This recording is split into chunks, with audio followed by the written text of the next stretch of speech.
There we go, just to make sure we capture everything as we go, and these obviously will be available for you to watch again at your leisure, and we absolutely encourage you to point your friends and fellow group organisers to these links to watch them again.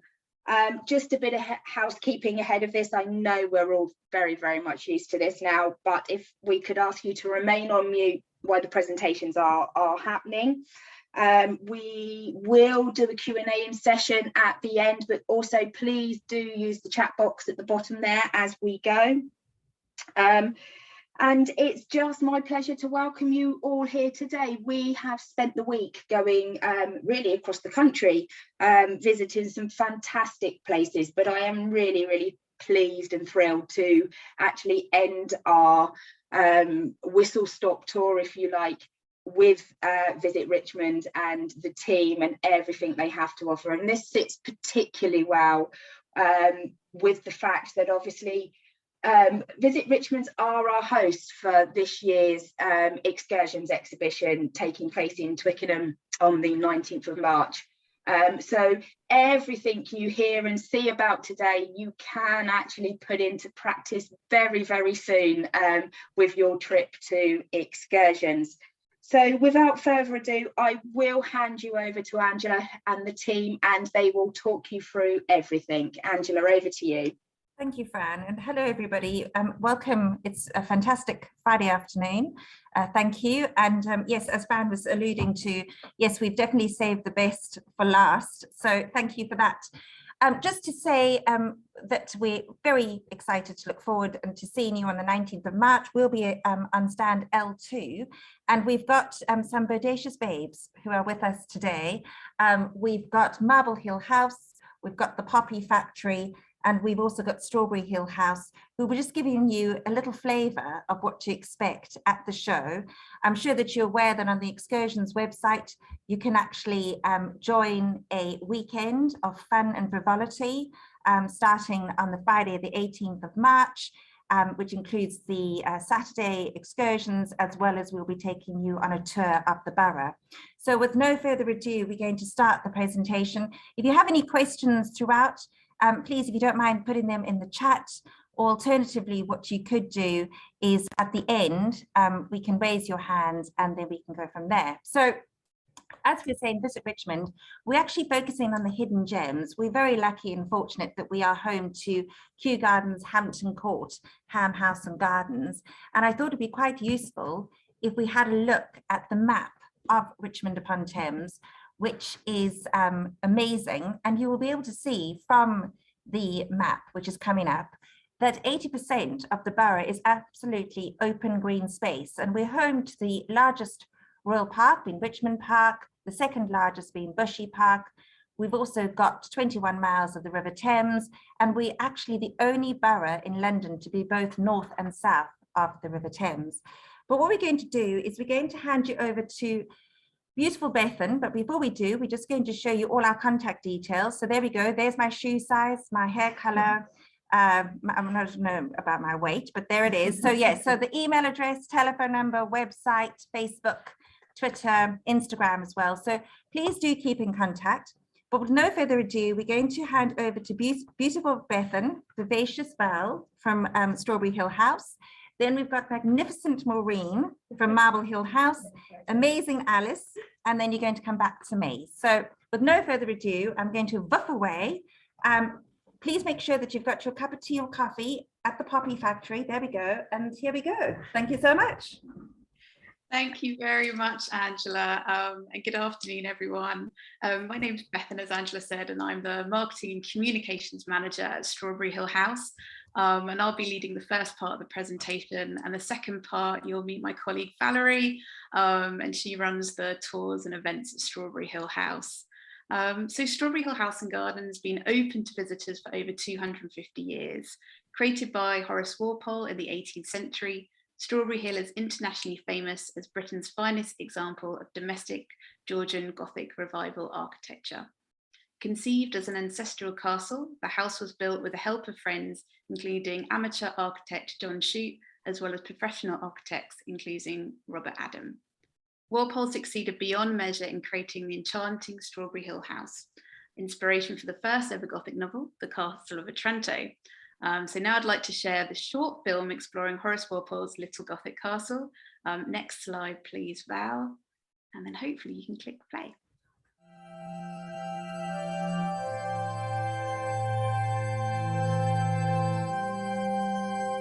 The birthplace of the first Gothic novel, The Castle of Otranto, and 18th century architecture's Gothic revival, Strawberry Hill is the lasting creation of Horace Walpole. Horace Walpole was a man of many talents, but it is not until now that Horace Walpole's brilliance and importance as a designer at his Little Gothic Castle in Twickenham have been rediscovered. Strawberry Hill House is one of the greatest historical buildings in the world, creating a tourist attraction that is as popular today as it was in the 1700s.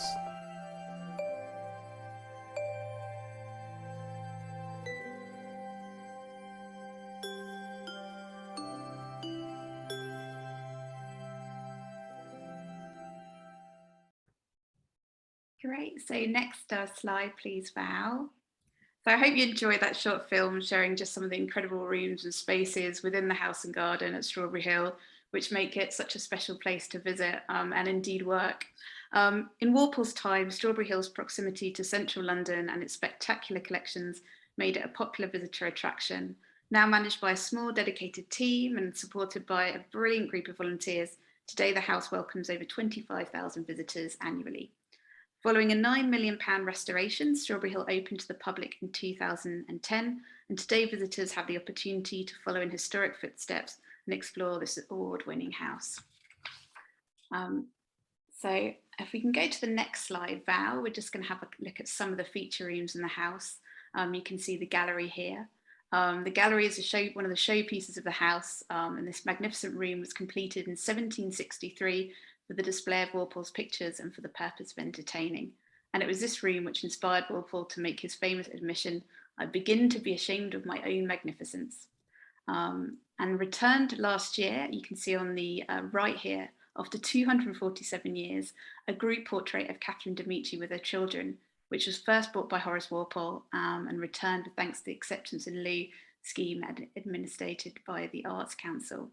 This monumental 1561 work by the workshop of Francois Clouet was a highly successful portrait painter at the French court and had only been publicly displayed 3 times in the past 126 years. And now this is on permanent display for everyone to enjoy when they're visiting Strawberry Hill House. If we can go to the next slide, please, Val. So just 2 of the other rooms that are some of our feature rooms. We've got the library here on the left, designed by Walpole's instructions, including bookcases in the form of Gothic arches based on the side door of the choir of Old St. Paul's Cathedral. This room housed many of Walpole's eventual collection, including over 7,000 books. And on the right here, we've got the Tribune, based on the idea of the Tribuna in the Uffizi Gallery in Florence, where the Medici housed their greatest treasures. This was Walpole's own treasure house, where he kept his coins, medals, miniatures and enamels, guarded by an imitation of a strong metal gate. Only the most trusted and significant of guests would have been permitted to enter this inner sanctum. But obviously when you visit, you're very welcome to come in. Next slide, please, Val. So this year we have announced 3 new in focus displays curated by Sylvia Daverley, our curator at Strawberry Hill, all featuring objects and artworks that tell us the extraordinary story of Strawberry Hill and in its inhabitants. The Grand Tour, The Two Horaces and the Court of Florence, runs from the 24th of March to the 24th of July 2022. This display is dedicated to the Italian Grand Tour, in particular the friendship between Strawberry Hill creator Horace Walpole and the British envoy to Florence, Horace Mann. Both men were infatuated with Florence and the Medici family. Second up, we've got Pollock Theatres coming between the 7th of July and the 8th of October. This exhibition pays homage to Horace Walpole through the display of a series of early 18th century Victorian toy theatres, from historic collection of the Pollock Toy Museum, today part of the Benjamin Pollock's Toy Shop, one of the oldest toy shops in London. And to end the year, we've got the Tudors and a lost jewelled dagger returning of Henry VIII. Walpole was fascinated by the Tudors, and at Strawberry Hill, he consecrated an entire room to them and called it the Holbein Chamber. So this exhibition celebrates Walpole's fascination for the past and the British Renaissance and the impact that had, and shows off his very theatrical taste and vision that had on generations of collectors to come.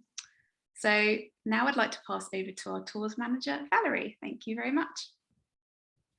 Good afternoon, everybody. My name's Valerie Beard and I look after the private hire, filming and tours of Strawberry Hill House. We look forward to welcoming you back for tours of Strawberry Hill after what's been a difficult 2 years for all of us. So to give you a bit of information about the tours we can run, we can take tours of groups of 15 or more, can enjoy an exclusive private tour of Strawberry Hill House. With this is a 90-minute guided tour of the house, exploring the history, interiors and stories of its residents by one of our very knowledgeable guides. The maximum we can put on a tour is 20, but we can run coach loads of 50 plus people. We just need to run multiple tours, spacing them about sort of 10 minutes apart. This is clearly for COVID safety, and for some of our historic rooms are rather small. Tours can take place any day of the week, either before or after we close the house to visitors on a Monday, Tuesday or Wednesday. However, we have reserved Thursday specifically for the larger tours. So we have a lot more flexibility on Thursdays and can generally suit your timings if you book a Thursday.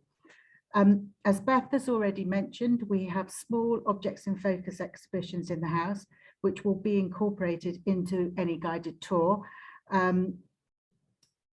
So we can run many tours to suit your needs. One of our most popular one is a twilight tour, where you can explore the house as the darkness is approaching. You can kick that off with a glass of fizz, and it's a very magical experience. We can also do bespoke tours to suit your needs. We can run landscape tours. This can be in junction with booking a house tour. We can do that at a reduced price. We can do stained glass tours, exhibition tours or curator-led tours. We have many catering options. You have the opportunity to sit out on the lawns in the spring and summer and enjoy beautiful lunches on the garden terrace. We can also offer afternoon tea and then even evening drinks and canapes in the stunning ornate gallery before or after your tour. So just to summarize, there's one free place for your group travel organizer when booking for 15 or more people. It's always with a very experienced guide and stewards, and we can do a specifically exclusively private tour out of public hours. The cost of a private tour is £15 per person. So to conclude, we look forward to welcoming you back to Strawberry Hill House, and please don't hesitate to contact me with any queries or questions via my email, which is on this slide. And lastly, there is something truly remarkable about Horace Walpole's little Gothic castle, and I do hope that you will visit to experience that magic that this inspiring house and garden has to offer. Thank you very much, and I will now pass you on to Maureen, who will discuss Marble Hill.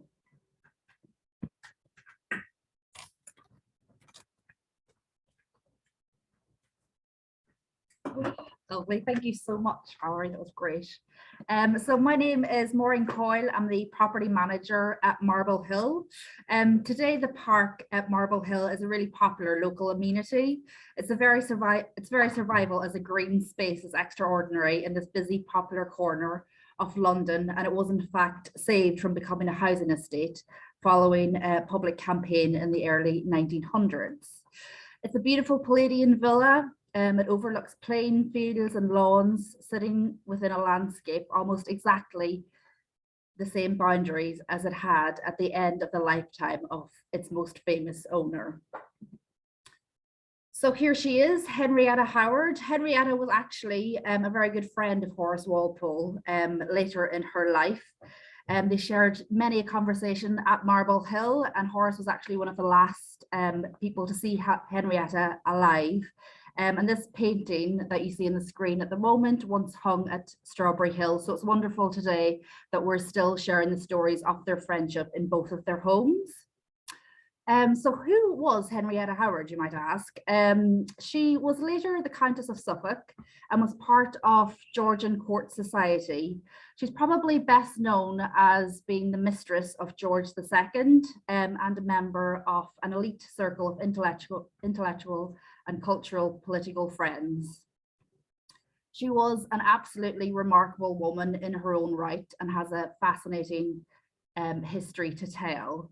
She was born in 1689 to the Hubbard family of Blickling Hall.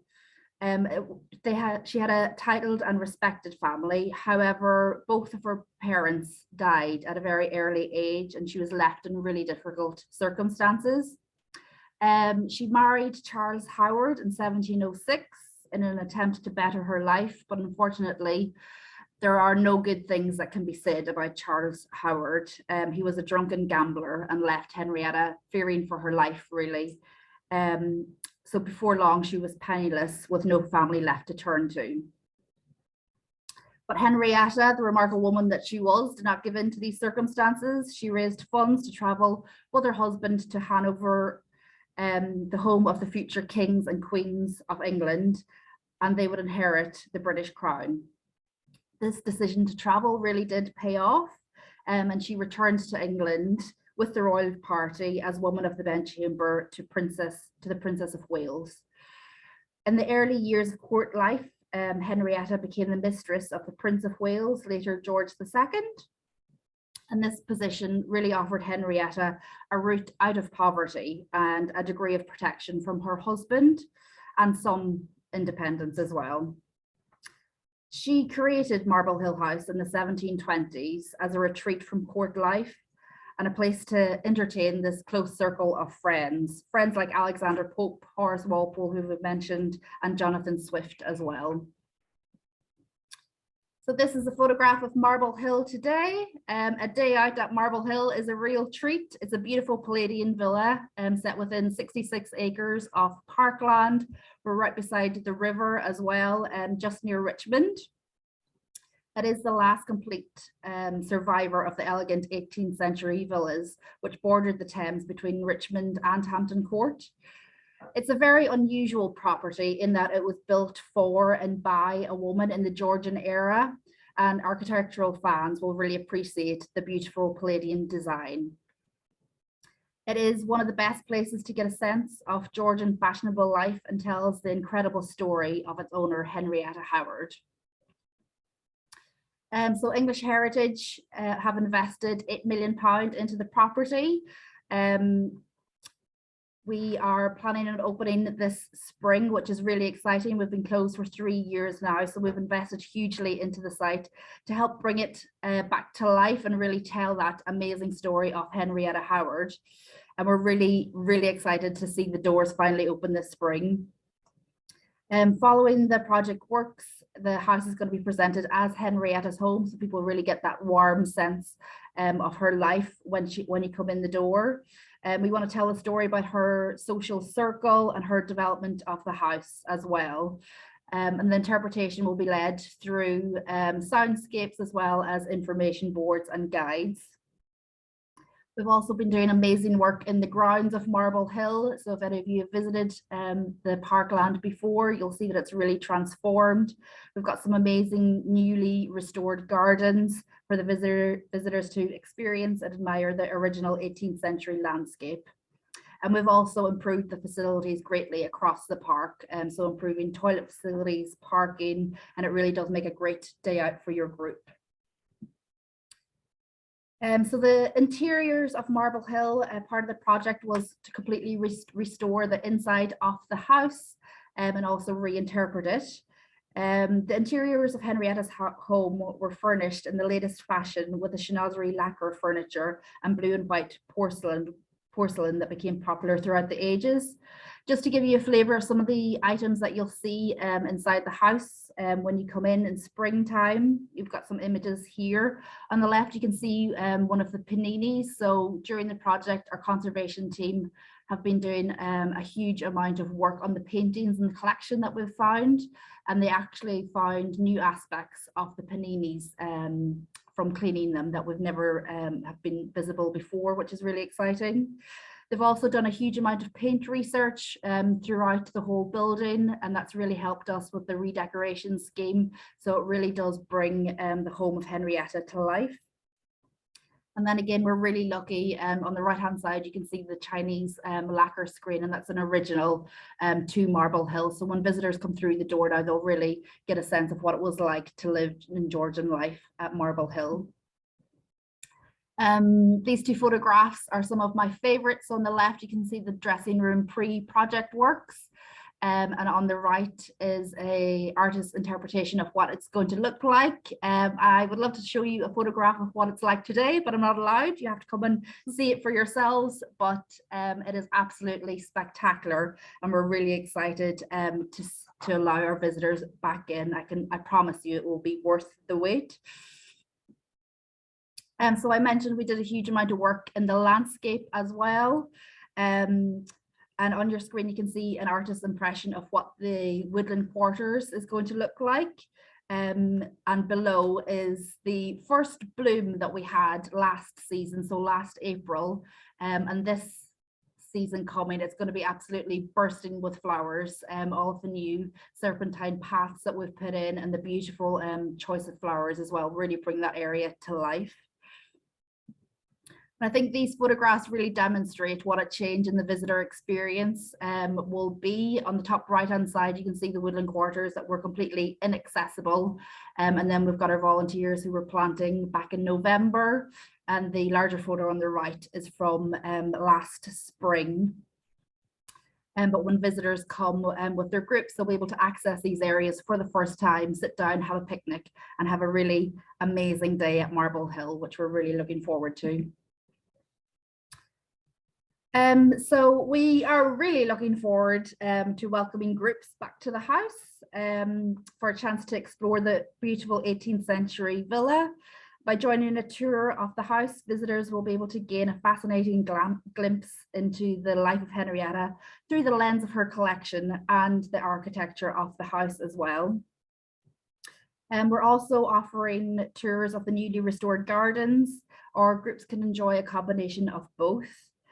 We recommend a minimum of 45 minutes for the tour of the house and up to 2 hours for the combined house and landscape tour. Group tours will be able to access rooms which are not open to the public ordinarily, so they will have exclusive access. And just like Strawberry Hill, we can offer exclusive access on days where we won't be open to the public, on Tuesdays for Marble. Our minimum capacity is 11 and our maximum is 25. But again, if you've got larger groups, we're more than happy to do multiple tours and split you up. We offer free tickets to the group leader and coach driver. We're also able to accommodate groups in our newly refurbished cafe, which is really exciting. So depending if you're rushing from Strawberry Hill to Marble Hill, we can offer you a grab and go offer for your group, or if people have time to sit down, we can also do picnic hampers for groups as well.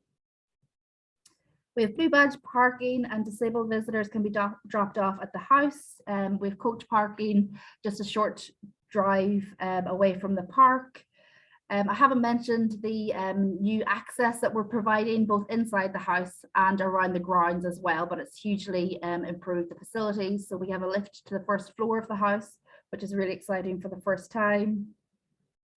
And group visits can be booked through the travel trade email that you have on the page that you have on the screen now. So I'm going to pass you over to Alice in the Poppy Factory. Thank you very much. Hello everyone, Alice from the Poppy Factory here. I'm going to start by playing you a short video just to give you some insight into our fabulous new visitor centre. Then I'll be telling you a little bit more about our special offer for groups and also giving you some top tips on how to make your very own poppy. So watch this space.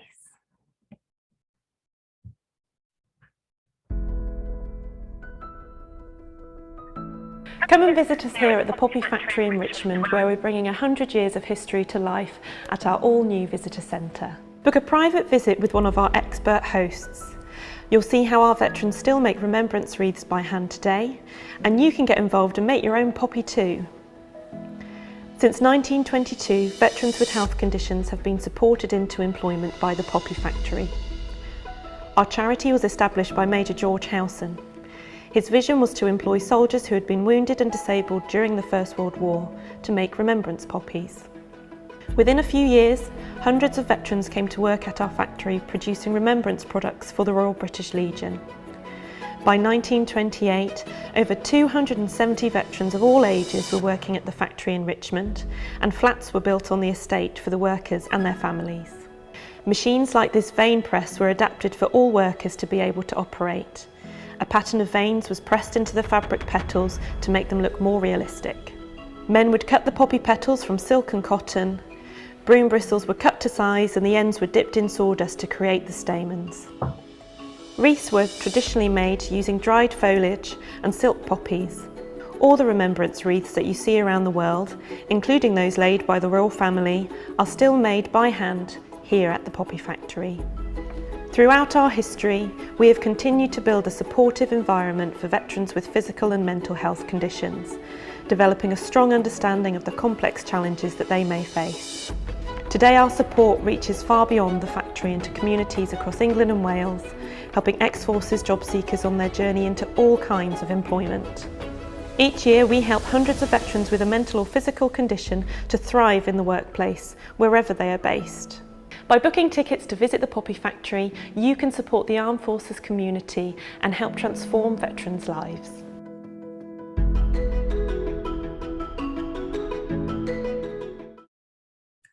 There we go. So you'll see from the video, we do have a really unique experience to offer, with the added bonus that as a charity, every penny from ticket sales is going towards helping the wounded veterans of today to rebuild their lives. And we know that visitors really love feeling like they're making a difference, as well as having a fantastic day out. And often they bring their own personal stories of remembrance with them, which we always love to hear.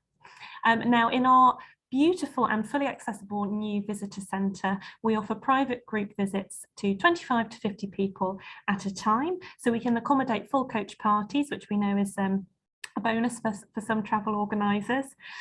Groups will discover the home of remembrance poppies and wreaths and hear the stories of the community of wounded veterans who have lived and worked on site at the factory for the past 100 years.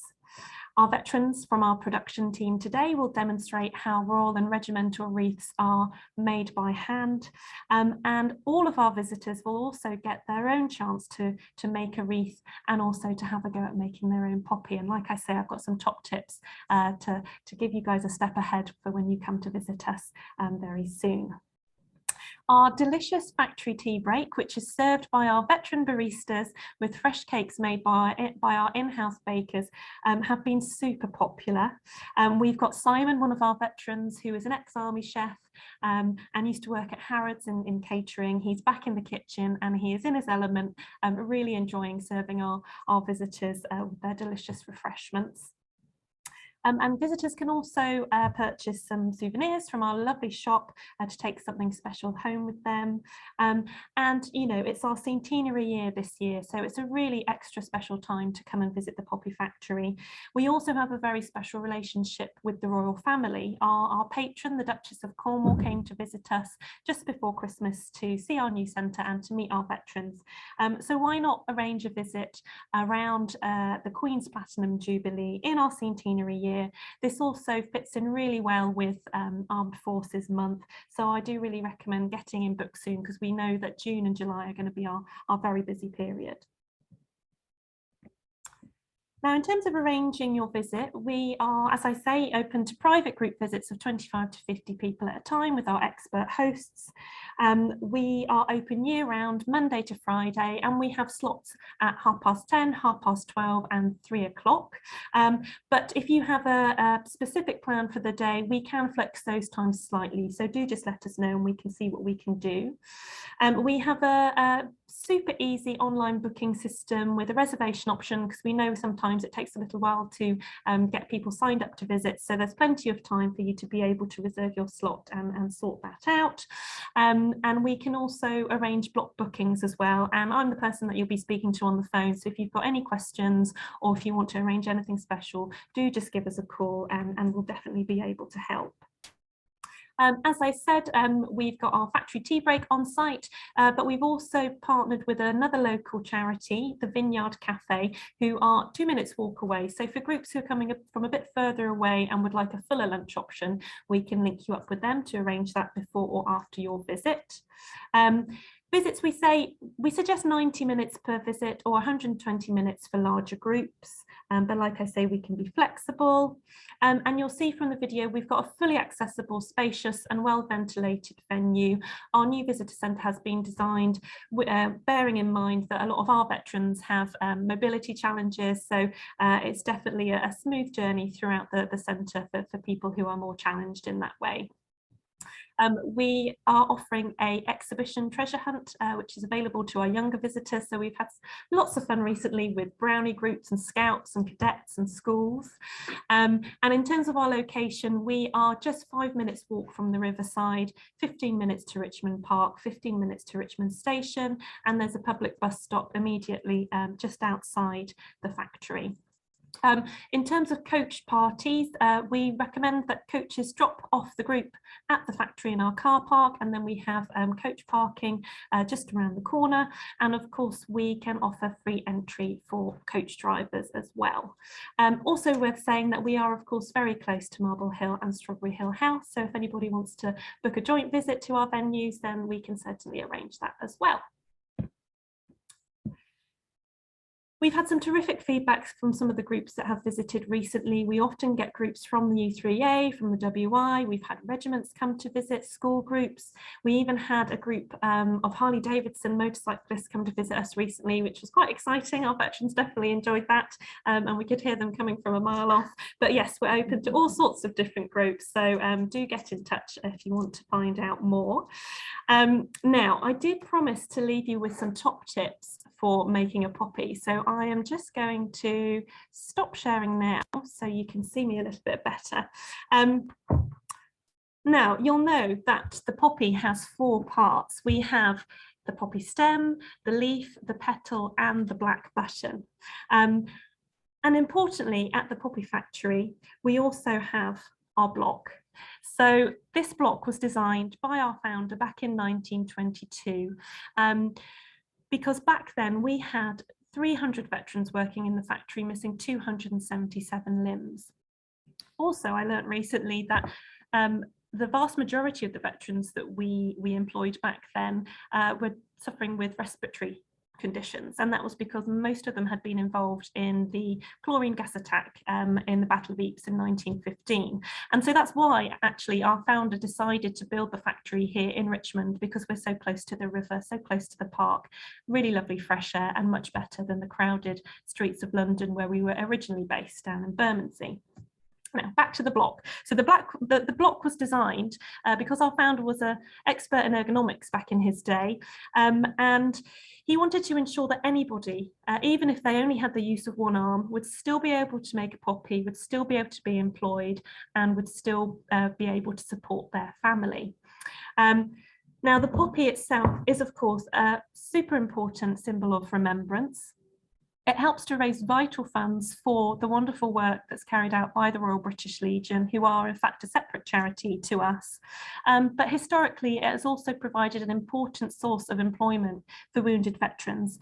And you know, the poppy factory continues our founder's legacy today by employing wounded veterans in our factory, but also supporting wounded veterans all across the UK to find employment and overcome any employment barriers.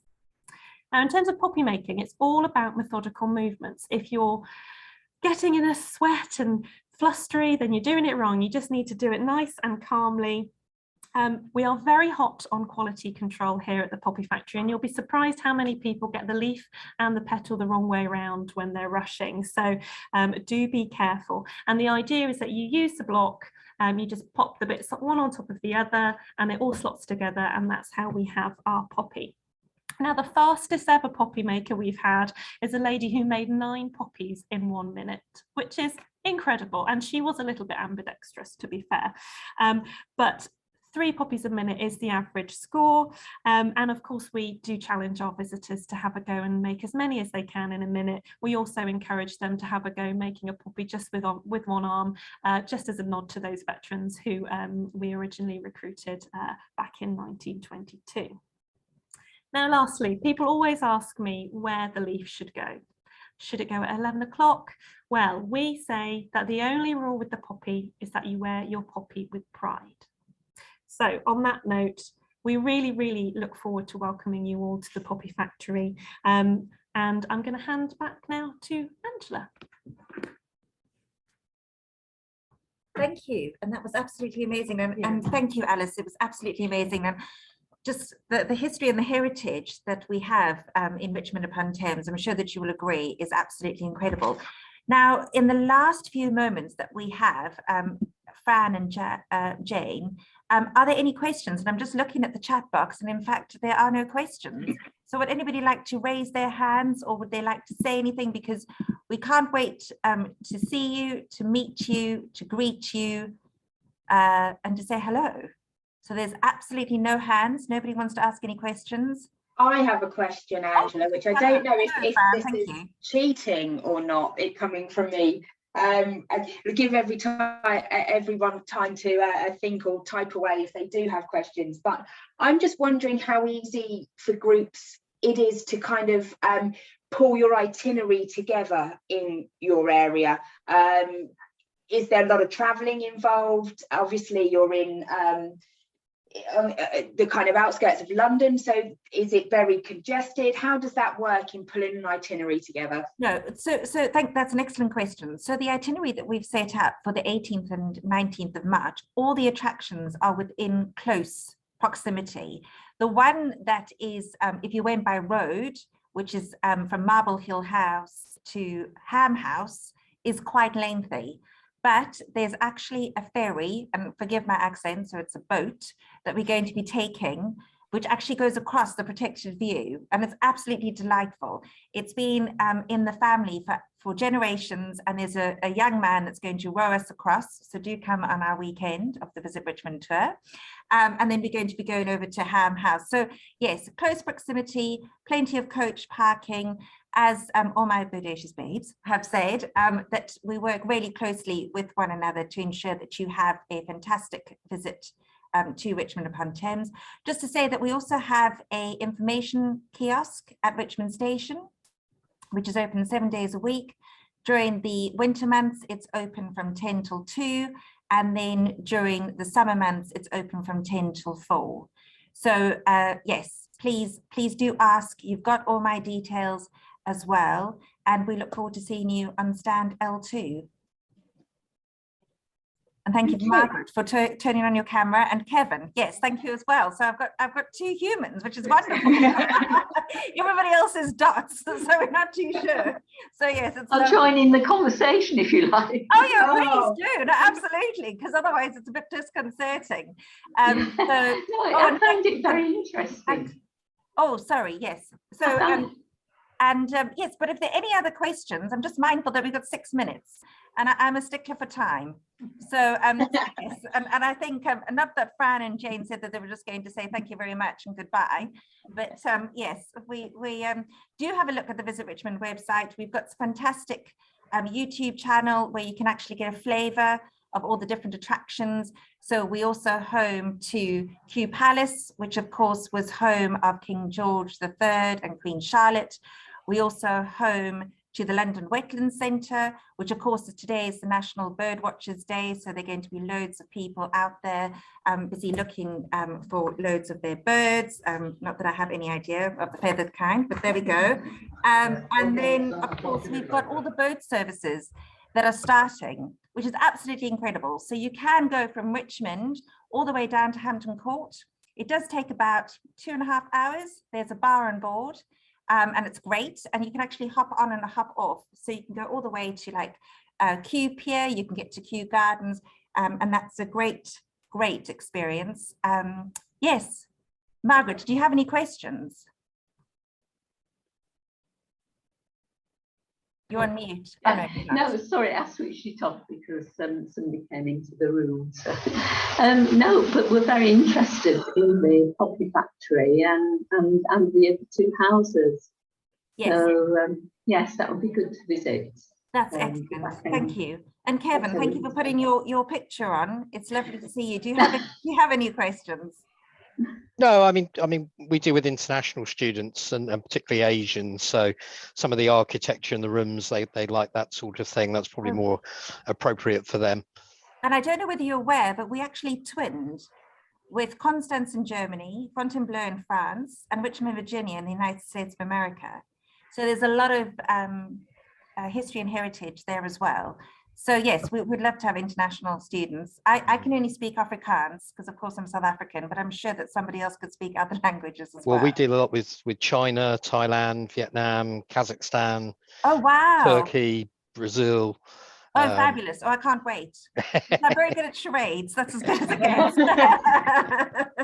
Very difficult in some of those languages. Yes, I know. It's terrible how we all expect everybody to speak English. Yes. Jane and Fran, do you have anything else in the last? Yeah, it was just to say, well, thank you to AGTO as well for joining us for these. And obviously they have a remit out to lots of different group travel organizer and represent on their behalf. And we also very much look forward to seeing you, AGTO, and working with you at the excursions event. And we saw, yes, and the wheelchair access is absolutely amazing. So that is something that we're very, very passionate about as well.